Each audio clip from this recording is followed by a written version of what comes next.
아까 배웠던 거 복습합니다. 오늘은 기본 용어를 정확하게 아는 데 목적이 있으니까 목표를 그대로 삼고 다시 봅니다. 의사표시가 무슨 말? 내면적으로 결정된 내 생각을 외부적으로 드러내는 것이다. 이 의사표시입니다. 의사표시. 그러면 계약을 맺읍시다라는 의사표시를 말한다? 청약. 그에 대한 답이 뭐죠? 승낙. 청약과 승낙하는 말이 그런 뜻이에요. 청약은 계약 맺기를 청하는 거고, 승낙은 그 청약에 대한 답이다 이렇게 생각하면 되겠다. 그런데 청약도 의사표시고 승낙도 의사표시인데 계약이 체결되기 위해서는 뭐가 필요하다? 그 두 개의 의사표시가 어떻게 돼야 돼? 합치돼야 돼. 합치. 두 개의 의사표시가 합치돼야 된다. 청약과 승낙 두 개의 의사표시가 합치가 돼야 된다. 그 의사표시 합치를 다른 말로 말한다? 계약이다. 이제 거꾸로 한번 가볼까요? 계약을 다르게 표현하면 합의. 합의는 무슨 말? 청약과 승낙. 두 개의 의사표시가 동일한 목적물에 동일한 조건 하에 일치가 됐다. 그걸 합의를 한다. 그럼 계약은 다시 임대차도 있고 매매도 있고 규합계약도 있고 무슨 고용계약도 있고 여러 가지 계약이 있는데 지금처럼 재산권을 이전받고 대가로 대금을 지급하는 이런 계약을 무슨 계약이라 한다? 매매 계약이다 이렇게 표현합니다. 앞으로 이제 매매란 말이 많이 나올 거예요. 그 다음에 계약을 다른 말로 법률행위다라고 하는데 이건 좀 큰 개념이죠. 법률행위는 좀 큰 개념이고 계약은 법률행위 중에 하나인데 법률행위는 나중에 보면 세 가지가 있어요. 그 세 가지 법률행위 중에서 가장 대표적인 법률행위가 계약이다 이렇게 보면 돼요. 그런데 계약은 뭘로 만들어진다? 청약과 승낙이라는 두 개의 의사표시가 합치됨으로써 성립되는 법률행위다 이렇게 생각하면 되겠죠. 그 다음에 계약은 말 그대로 약속이니까 약속만 해서는 목적 달성이 된다 안 된다? 안 되죠. 그러니까 목적 달성을 위해서는 뭐가 필요하다? 반드시 이행이라는 절차가 필요하다. 이행은 무슨 말? 약속을 지킨다 이런 뜻이에요. 요 과정을 이제 봅시다. 자, 그 조금 이제 단계를 높여가지고 계약을 맺는 목적은 뭐죠? 채권, 채무를 발생시킬 목적으로 계약을 맺는 거예요. 근데 계약을 맺는데 유일한 말은 무슨 말이에요? 채권, 채무가 발생했다는 뜻이고 무유란 말은 채권, 채무가 발생하지 않았다는 뜻이고 지속 가능은 일단은 채권, 채무가 발생했는데 장치가 어떻게 될지 모른다. 모르지만 일단은 효력이 있다 없다? 일단은 효력이 있다. 그래서 지속 가능을 다른 말로 유동적 유효다라고 합니다. 유동적 유효. 유동적 유효나 지속 가능이나 같은 말이에요. 유동적 유효. 자, 이름을 바꿔봅시다. 계약을 맺으니까 뭐가 발생했다? 채권, 채무가 발생했죠. 그래서 계약을 또 다른 말로 채권을 발생시키는 행위다라고 해서 채권행위라고도 합니다. 채권행위. 자, 채권만 발생합니까? 채무도 발생합니까? 채무도 발생하죠. 채권과 채무는 동전의 양면과 같다 이렇게 보면 돼. 봐봐. 매수인은 대금 지급의 채무를 지는 반면에 등기를 청구할 수 있는 채권이 생겼죠. 채권, 채무는 항상 같이 가는 거예요. 매도인은 등기 이전의 채무가 있는 반면에 대금을 주세요 할 수 있는 채권이 생겼단 말이지. 그래서 채권과 채무는 항상 함께 가는 거다. 다시 봐. 계약을 맺으니까 채권만 발생했다, 채무도 발생했다. 채무도 발생했죠. 이 채무를 다른 말로 말한다. 의무라 하죠. 그래서 의무는 부담을 하는 거니까 이걸 다른 말로 의무 부담 행위다라고도 합니다. 의무 부담 행위다. 오늘 그러니까 이제 국어 시간이다 생각하고 비슷한 말, 동의어, 반대말 이런 것들을 자꾸 이제 연습을 하는 거예요. 동의어, 반대말. 계약을 맺으니까 채권, 채무가 발생했다. 그래서 계약을 다른 말로 채권 행위라고도 하고 또 의무 부담 행위라고도 합니다. 자, 이행을 한번 해볼까요? 이행은 무슨 말이에요? 약속을 맺는 거예요? 지키는 거예요? 약속을 지킨다 이런 뜻이죠. 약속 지키는 날짜가 되면 갑은 뭘 넘겨줄까? 소유권 등기를 넘겨주겠죠. 을은 뭘 넘겨줄까? 대금 1억을 넘겨주겠죠. 그러면 갑에게 있던 소유권이 어디로 가요? 을에게 넘어올 거 아니가. 나중에 보면 알겠지만 이 소유권을 다른 말로 물건이다 이렇게 표현한다. 넘겨준다를 다른 말로 처분한다 이렇게 표현합니다. 처분. 그래서 이행을 다른 말로 처분을 한다 이래가지고 처분행위다라고도 합니다. 처분행위. 처분행위. 자, 그 다음에 이제 물건에 대해서 좀 봅시다. 물건.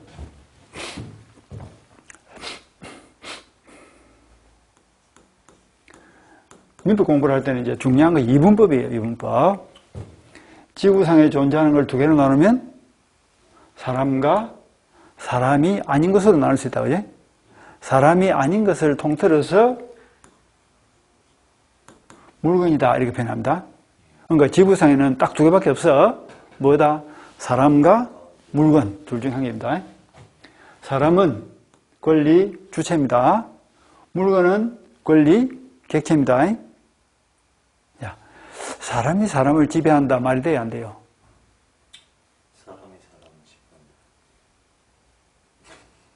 지배한다. 그러니까 상식적으로 통상적인 마인드로 볼 때 사람이 사람을 지배한다 말이 돼요, 안 돼?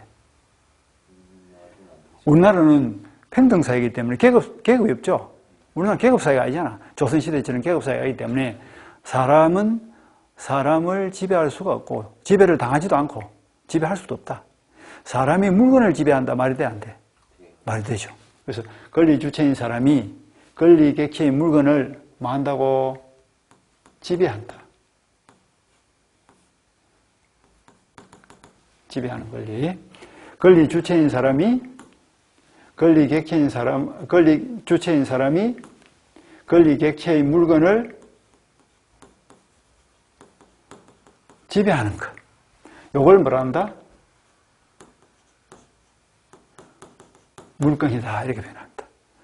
개인 정리합니다. 다시 봐봐. 물건이 뭐고 물어보면 뭐라고 답을 해야 될까? 읽어. 사람이 물건을 뭐한다? 지배한다. 그러니까 항상 머릿속에 법 공부를 할 때는 머릿속에 떠나지 않아야 될 내용이 뭐냐면 누가 무엇을 어떻게 이게 떠나면 안 되는 거야. 항상 머릿속에는 뭐가? 누가 무엇을 어떻게. 문제를 읽을 때도 누가 무엇을 어떻게. 사람과 대화를 할 때도 누가 무엇을 어떻게. 요 규칙이, 요 기준이 딱 자리 잡고 있어야 되는 거예요. 그러니까 물건이 뭐고 물어보면 누가 무엇을 어떻게. 누가? 사람이 무엇을, 물건을 어떻게 지배한다. 그것이 물건이라고. 알아듣겠죠? 그런데 물건은 우리 민법이 8가지로 딱 정해놓고 있는 거예요. 그 8가지 물건 중에서 가장 대표적인 물건이 뭐다? 소유권이다. 이렇게 보면 되겠다. 예? 소유권이다. 자, 소유권에 대해서 연습 한번 해볼까요? 갑이라는 사람이 100번지 토지에 가수원을 한다 칩시다. 사과밭을 한다. 사과밭을. 가수원을 소유하고 있다. 그럼 소유권이 묻고 물어보면 누가 무엇을 어떻게? 갑이라는 사람이 100번지 토지라는 물건을 지배하는 건데 소유권은 구체적으로 뭘 지배한다? 그 토지의 사용권, 수익권, 처분권 요 3가지를 완벽하게 지배하는 권리가 뭐다? 소유권이다. 이거죠. 됐죠? 자, 머릿속에 생각해봐. 자, 갑이 뭐 한다고요? 가수원하죠? 그럼 가수원을 소유한단 말이 무슨 말이냐면 가수원에 내 마음대로 뭘 할 수 있다? 농사를 짓는다. 이거 사용하냐, 사용. 토지를 사용할 수도 있고. 가을에 사과 열면 어떻게 해? 수익을 얻을 수도 있죠. 사과를 딴다. 이게 수익이에요, 수익. 그럼 돈이 필요하면 뭐 할 수도 있다?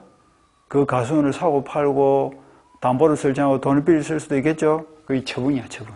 그러니까 사람이 물건에 대한 지배권이 물건인데 사람이 물건을 지배하는 행태는 3개다, 3개. 요 세 개밖에 없어요. 가만히 생각해봐. 사람이 물건에 대해서 할 수 있는 행동은 몇 개다? 세 개밖에 없다. 요 세 가지 행동을 완벽하게 할 수 있는 권리가 뭐다? 소유권이다. 그래서 소유권 할 때 권자는 권리입니다. 권리. 사용권, 수익권, 처분할 때 권자는 얘는 권능입니다. 권능. 권능.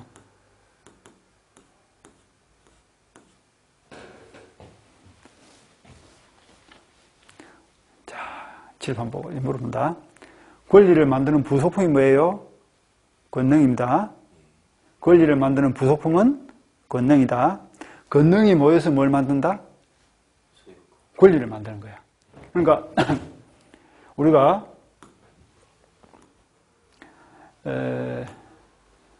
똑같이 권자라는 말을 쓰는데 권하죠. 소유권 할 때도 권, 수익권 할 때도 권자가 들어가는데 이 권자의 의미가 같다 다르다?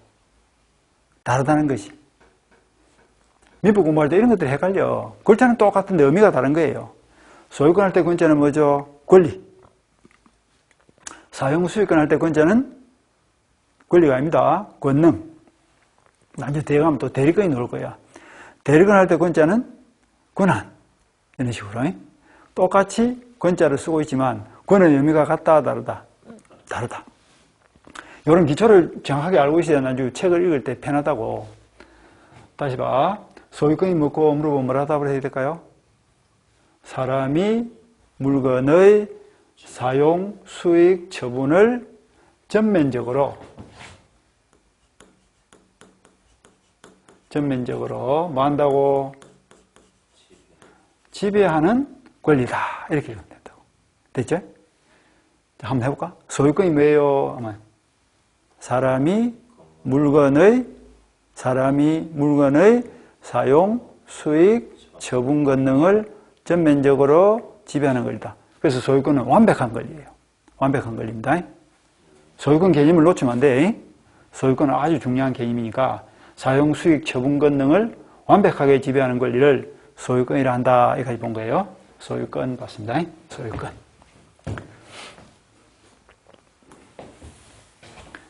자, 이제 다 머릿속에 들어갔죠? 네. 이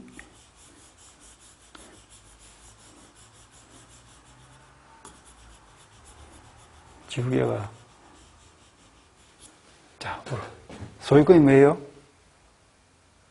사람이 건물이 아니고 물건을 사용, 수익, 처분하는 처음 하면 잘 안 되지, 그지?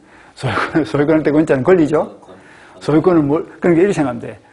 부속품을 생각하니까 소유권은 완성체인데 그 완성체인 소유권을 만드는 부속품이 몇 개다?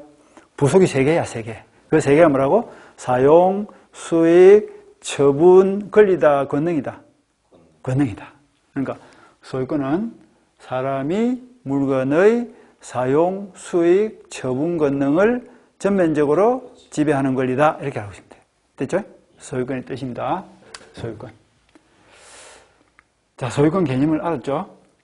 자, 물건이 뭐예요, 물건? 물건은 소유권. 물건 중에서 가장 대표적인 물건이 소유권이라고. 그럼 물건은 무슨 말이냐? 읽어. 사람이 물건을 지배하는 권리가 물건이다. 이랬잖아. 물건 중에서 가장 대표적인 물건이 몇 개? 몇 개가 아니고 무엇? 사용. 다시 봐. 처음부터 봅니다. 우리가 사는 동네가 지구죠? 지구에 존재하는 것은 딱 2개밖에 없어. 뭐다?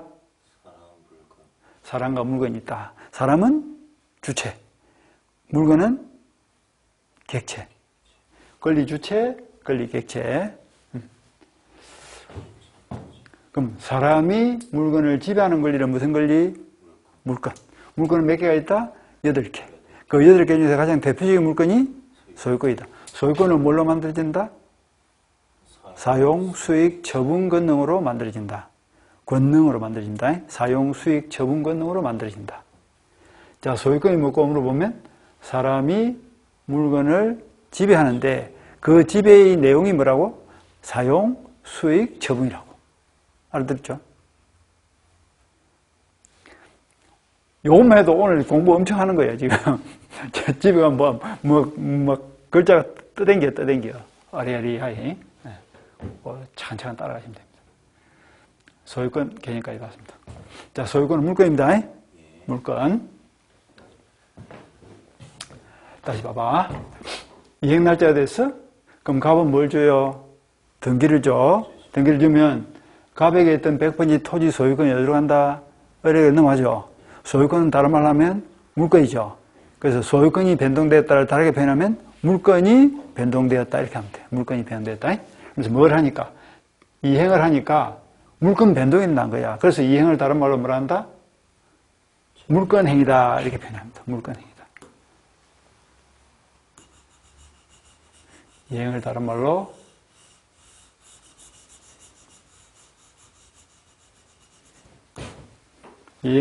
말로 물건을 변동시키는 행위다라고 해서 물건행위다 이렇게 표현한다고. 됐겠죠? 요 개념이 바로 익숙해져야 돼. 다시 봅니다. 계약을 맺으니까 뭐가 발생했죠?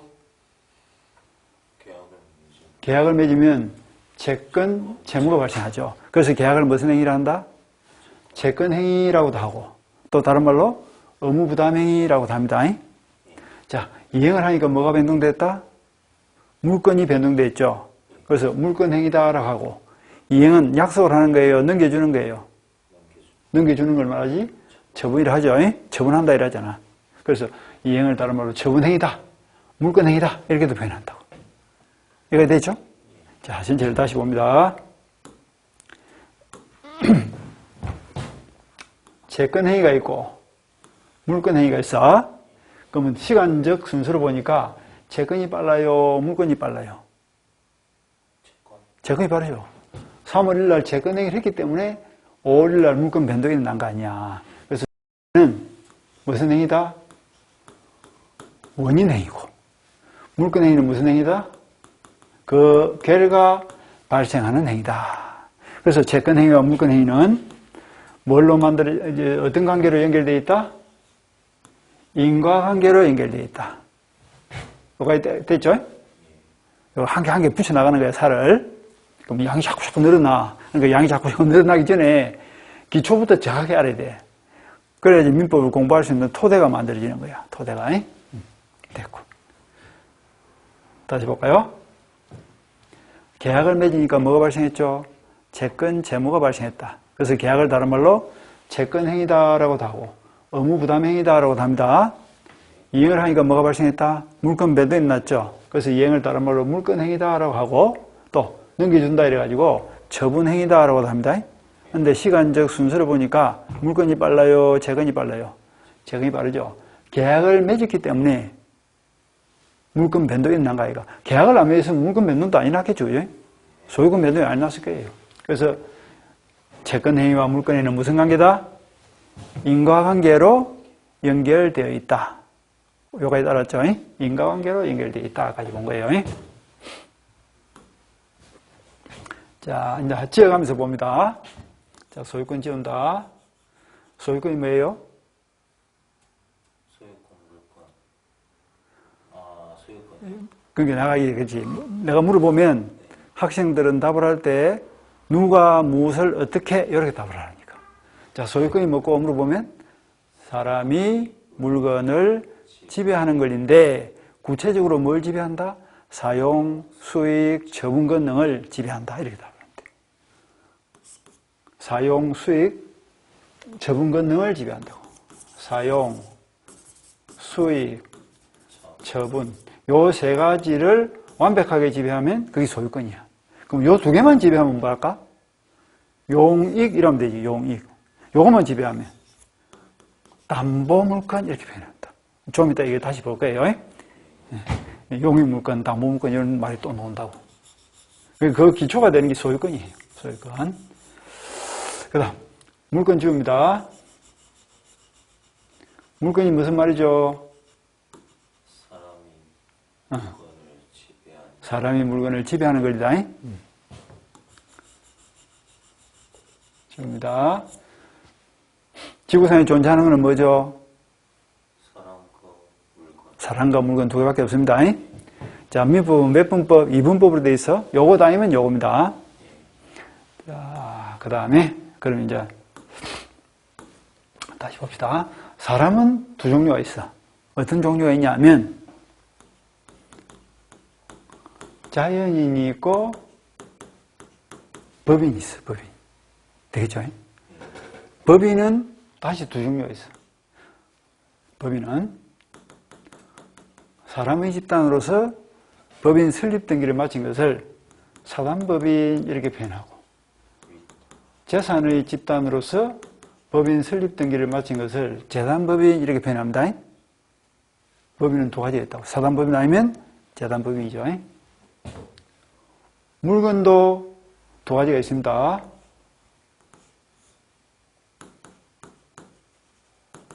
부동산이 있고 동산이 있는 거예요.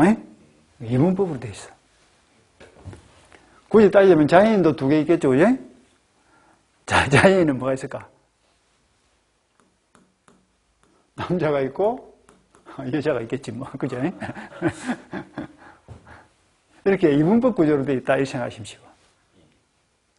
사단법인을 다시 나누면 권리 능력 있는 사단법인이 있고 권리 능력 없는 사단법인이 있고, 이것도 재단법인도 권리 능력 없는 재단, 권리 능력 없는 사단이 있는데 그런 건 볼 필요 없고요.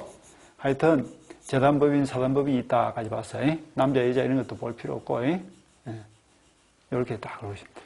그 다음에 제일 또 중요한 개념이 뭐가 될까? 부동산이에요, 부동산. 부동산 개념이 중요합니다. 우리가 공부하는 게 뭐예요? 부동산이죠. 그러니까 이게 부동산은 당연히 우리가 알아야 된다. 부동산. 부동산이 뭐고 물어보면 토지와 그 정착물로서 독립성이 있는 물건 이렇게 표현하면 돼. 부동산이 뭐고 물어보면 일단 뭐가 될까? 토지, 건물, 기타 정착물인데 법전상으로는 뭐라 되어 있다? 건물이라 안 되어 있고 토지와 그 정착물, 토지와 그 토지에 정착되어 있는 물건으로서 독립성이 있는 물건을 부동산이라 한다. 이 개념이 그렇다고. 그러니까 우리가 다른 건 몰라도 부동산 개념은 딱 알고 있어야 되겠죠. 부동산이 뭐고 물어보면 토지와 그 정착물로서, 정착물이 무슨 말이에요? 딱 박혀있단 말이지. 움직일 수 없다 이 말이에요. 움직일 수 없다. 정착물. 그리고 뭐가 필요하다? 독립성이 있어야 된다. 독립성. 독립성이 없으면 물건으로 보지 않습니다. 나중에 보면 알겠지만 독립 반대말이 뭐냐면 부합이에요. 부합인데 오늘은 이런 거는 볼 필요 없고 부동산은 이런 것이 부동산이다 이렇게 뭐. 그럼 동산이 뭐고 물어보면 뭐라고 답을 해야 될까?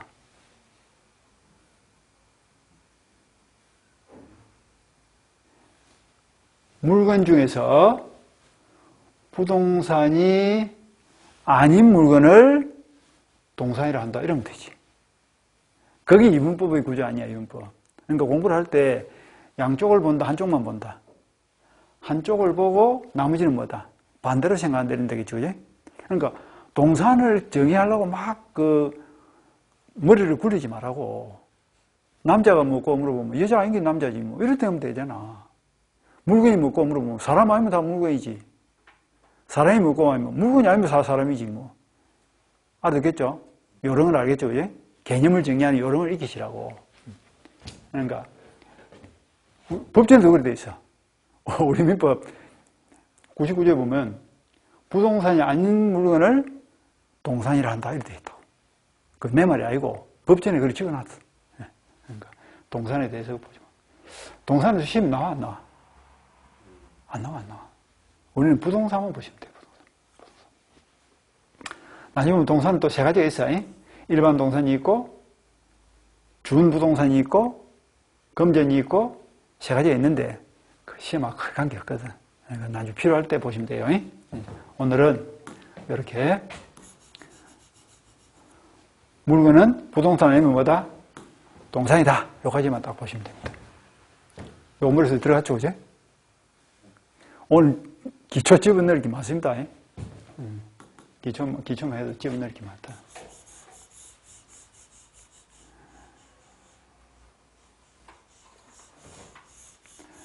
부동산이 뭐죠? 토지와 그 정착물로서 독립성이 인정되는 거. 그럼 가장 대표적인 부동산은 토지. 건물이야, 토지 건물. 동산은 뭐죠? 그 외에 토지 건물. 부동산이 아닌 것이라니까. 부동산이 아닌 거. 부동산이 아닌 것을 동산이라 한다. 이렇게 생각한다.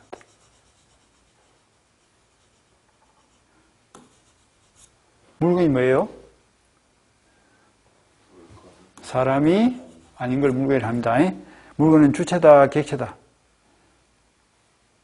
객체입니다. 사람은 두 종류가 있죠. 무슨 사람이 있어요? 자연인과 법인이 있다. 보시면 돼요.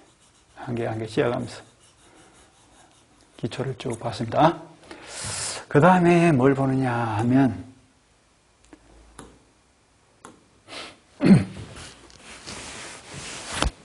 뭘 보느냐 하면 권리 변동에 대해서 봅시다. 권리 변동. 권리 변동은 색깔을 노란 걸로 할까? 권리 변동.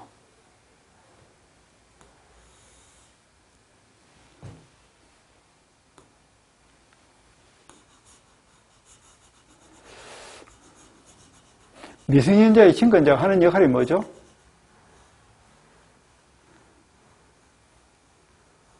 금방 까먹지. 사전에는 동의, 사후에는 추인을 통해서 미성년자의 부족한 능력을 보충해 주는 것이다. 친권자가 누구지? 미성년자의 부모다. 그 다음에 권리 변동 봅시다. 권리가 변동되는 모습이 있습니다. 권리가 변동되는 모습은 세 가지. 권리가 발생되기도 하고, 변경되기도 하고, 소멸되기도 한다. 권리 발생, 변경, 소멸을 권리 변동이다 이렇게 표현한다. 권리 발생을 다른 말로 취득이다라고도 합니다. 취득에는 어떤 취득이 있냐 하면 두 가지가 있어요. 원시 취득이 있고 성계 취득이 있습니다. 자, 원시가 무슨 말이에요? 원시. 원시 이렇게 쓴다 그죠? 원시. 원시 할 때 시가 무슨 말이에요? 시작한다 이 말 아니야. 그럼 과거에 있었다. 지금부터 처음이다. 처음이다. 없던 권리가 새로 생긴 거예요. 이걸 원시 취득이다. 그럼 가장 대표적인 원시 취득이 뭐냐면 건물의 신축, 채권 발생 이런 것들이 가장 대표적인 원시 취득이에요. 원시 취득. 그 다음에 성계를 거꾸로 읽어보세요. 성계를 거꾸로 읽으면 개성이죠. 개성은 무슨 말입니까? 전에 있었다, 새로 생겼다. 전에 있던 물건을 넘겨받는다. 넘겨받는다. 성계. 이어받는다. 이게 성계취득입니다.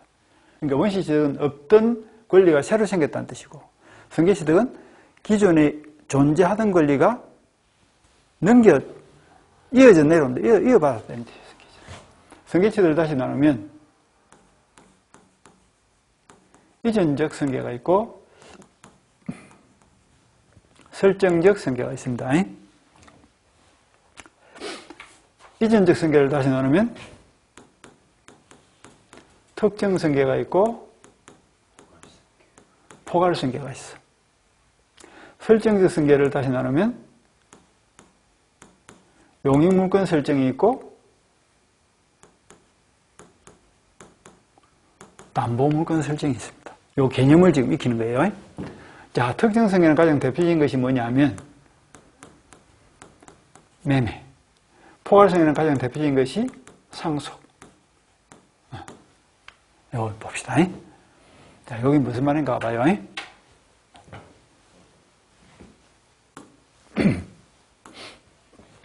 갑이 100번지 토지를 한 필지 가지고 있어. 100번지 토지를 소유하고 있다고. 근데 을가 3월 1일 날 매매 계약을 맺고 대금 1억에 5월 1일 날 이행을 하기로 했어. 이제 이 말은 무슨 말인지 알아듣죠? 계약은 뭐예요?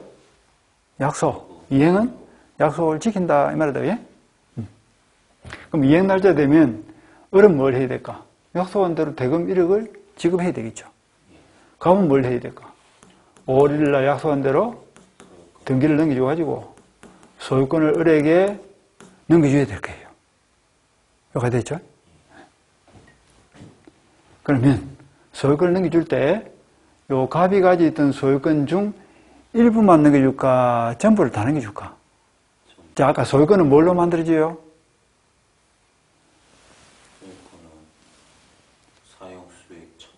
사용수익 처분으로 만들어지죠. 그럼 그 소유권을 구성하는 사용수익 처분을 전부를 넘겨준다. 그걸 뭐라 한다? 이전 이렇게 표현한다. 이전의 개념 알겠죠? 이전은 뭐라? 권리를 전부 넘겨준다. 전부 넘겨준다. 그게 이전의 뜻이에요. 그럼 이전적 승계 중에서 특정 승계는 뭐냐 하면 특정된 것만 전부 넘겨준다 이런 뜻이야. 그건 무슨 말이냐면 갑이 100번지, 200번지, 300번지 세 필지 토지가 있는데 그 중에서 뭘 사고 팔기로 매매 계약을 맺었다? 100번지를 매매의 목적물로 특정하였다. 이게 특정입니다. 찍은 거죠. 이걸로 찍었다고. 그럼 이행을 할 때 아무거나 넘겨주면 될까? 딱 100번지를 넘겨줘야 될까? 그게 특정성계야. 특정된 것만 전부 넘겨준다. 그게 특정성계고 가장 대표적인 것이 매매다. 이렇게 생각하면 되겠죠. 자, 그 다음 포괄성계 봅니다. 갑이라는 아버지가 100번지, 200번지, 300번지 세 필지 토지하고 채무를 1억 짊어지고 있다. 채무. 빚이 1억이 있는 거야. 그 상태에서 아버지가 3월 1일 날 사망을 했어. 그럼 사망과 동시에 뭐가 될까요? 상속이 되겠죠. 근데 그에게는 을이라는 자식이 한 명밖에 없어. 유일한 상속자야.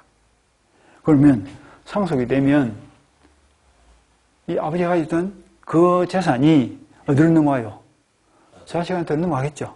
넘어가는데 좋은 것만 넘어가요? 빚도 넘어가요? 다 넘어가죠. 재산만 넘어가는 게 아니라 좋은 재산만 넘어가는 게 아니라 나쁜 재산도 넘어가는 거예요. 그러니까 이것저것 따져 몽땅 넘기죠.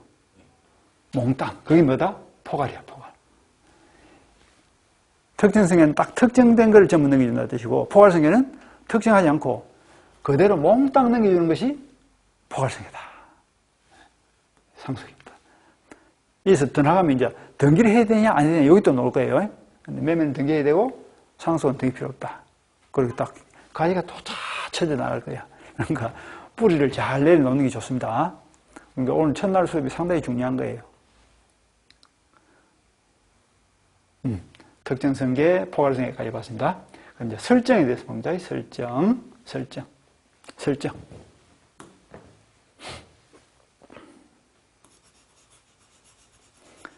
우리가 이제 상식적으로 전세권을 이전한다, 설정한다. 저당권을 이전한다, 설정한다. 저당권 설정 듣죠? 그 설정의 의미만 우리가 알고 있으면 돼. 설정.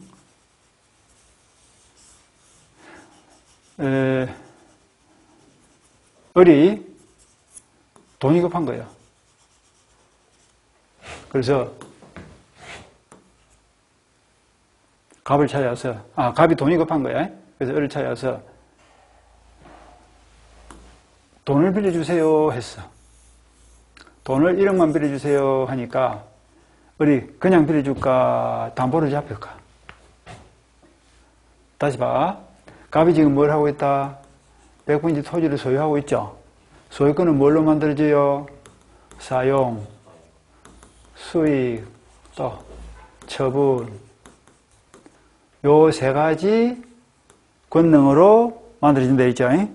근데 아까 이전은 무슨 말이에요? 요 세 가지를 다 넘겨주는 거예요. 요 세 가지를. 세 가지를 다 넘겨주는 게 이전이었죠? 이제 지금 우리가 설정을 보는 거예요. 설정. 설정은 전부를 넘겨준다, 일부를 넘겨준다. 일부를 넘겨준다 이런 뜻이야. 그러니까 을이 갑을 찾아서 하는 말이 내가 1억을 맡길 테니까 당신 토지 100번지를 3년간 빌려주세요 해서 가령 전세권을 설정했다 칩시다. 그럼 전세권을 설정한다는 말이 무슨 말이냐? 전세권자 을이 전세금 1억을 주면 전세금 1억을 받은 소유자는 소유권을 다 넘겨줍니까? 아파트에 전세권을 설정했다 그러면 전세권자에게 아파트 소유권을 넘겨줍니까? 그건 아니죠. 소유권은 내가 그대로 가지고 있는 거예요. 가지고 있고 소유권을 구성하는 뭘 넘겨준다? 세 가지 중에서 요 두 가지를 넘겨주는 거야. 그럼 넘겨받은 전세권자한테는 뭐가 생겼다? 전세금 1억을 맡겨놓고 정해진 3년 기간 동안 그 부동산을 사용, 수익할 수 있는 권리가 생겼다. 그래서 이걸 무슨 물건이라 한다? 용익물건이다. 이렇게 표현한다. 용익의 뜻을 알겠죠? 이제? 그리고 전세권이 가장 대표적인 용익물건이야. 지상권, 지역권, 전세권. 요 세 가지는 사용, 수익은 할 수 있지만 지금대로 나무 빌린 물건을 팔아먹으면 돼? 안 돼? 처분을 못 한다고. 그게 용익물건이야. 용익물건을 설정한다. 그래서 가장 대표적인 용익물건이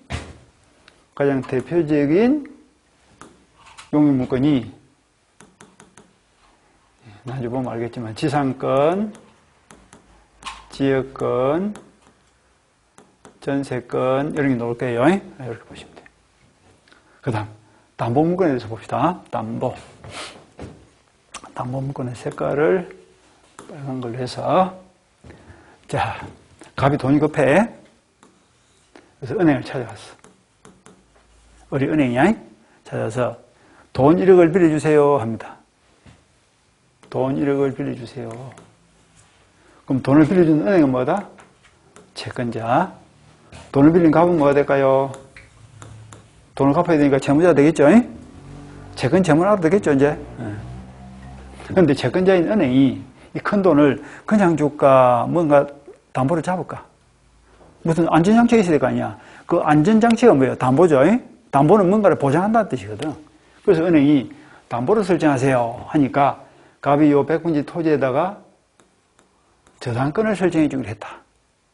그러면 1억을 주면 갑은 여기다 저당권을 설정해 줄 거 아니야.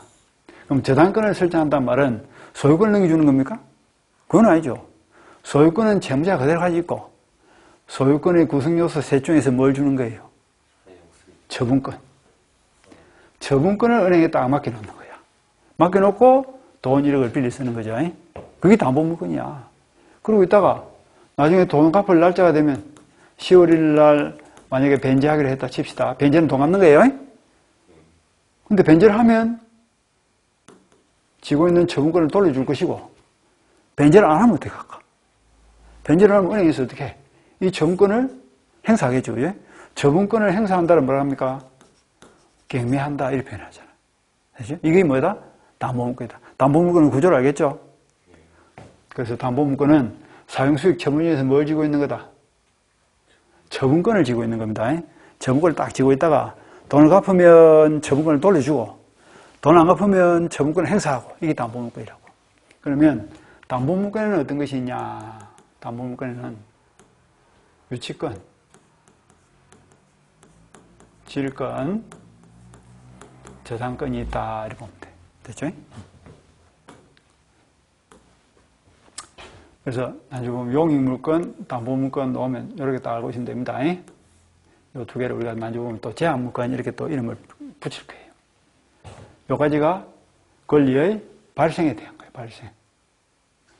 변경과 소멸은 지금 볼 필요 없어. 시험에서 크게 중요하지 않습니다. 여기까지가 가장 기본적인 개념을 이제 쭉 본 겁니다. 기본적인 개념을 쭉 봤다. 이렇게 보면 돼요. 그리고,